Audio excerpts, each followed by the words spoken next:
Breaking news చూస్తున్నాం. బంగాళాఖాతంలో ఏర్పడిన వాయుగుండం తీవ్ర రూపం దాల్చుతుంది. ప్రస్తుతానికి ఈ వాయుగుండం ఉత్తర ఒడిషా తీరంలో కేంద్రీకృతమై ఉందని వాతావరణ శాఖ అధికారులు వెల్లడించారు.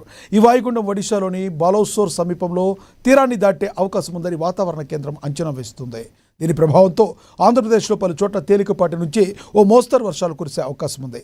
తీరం వెంబడి గంటకు 40 నుండి 50 కిలోమీటర్ల వేగంతో బలమైన ఈదురుగాలు వీస్తాయని అధికారులు హెచ్చరించారు.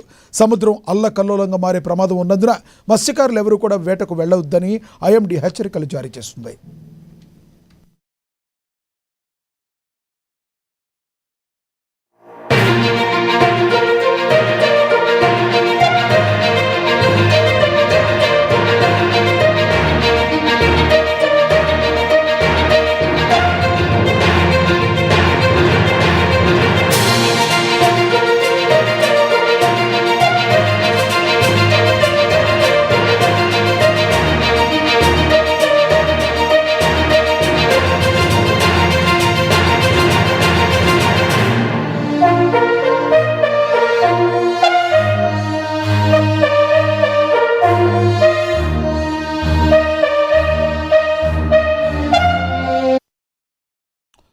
బంగాళాఖాతంలో ఏర్పడిన వాయుగుండం తీవ్ర రూపం దాల్చుతుంది. ప్రస్తుతానికి ఈ వాయుగుండం ఉత్తర ఒడిషా తీరంలో కేంద్రీకృతమై ఉందని వాతావరణ శాఖ అధికారులు వెల్లడించారు.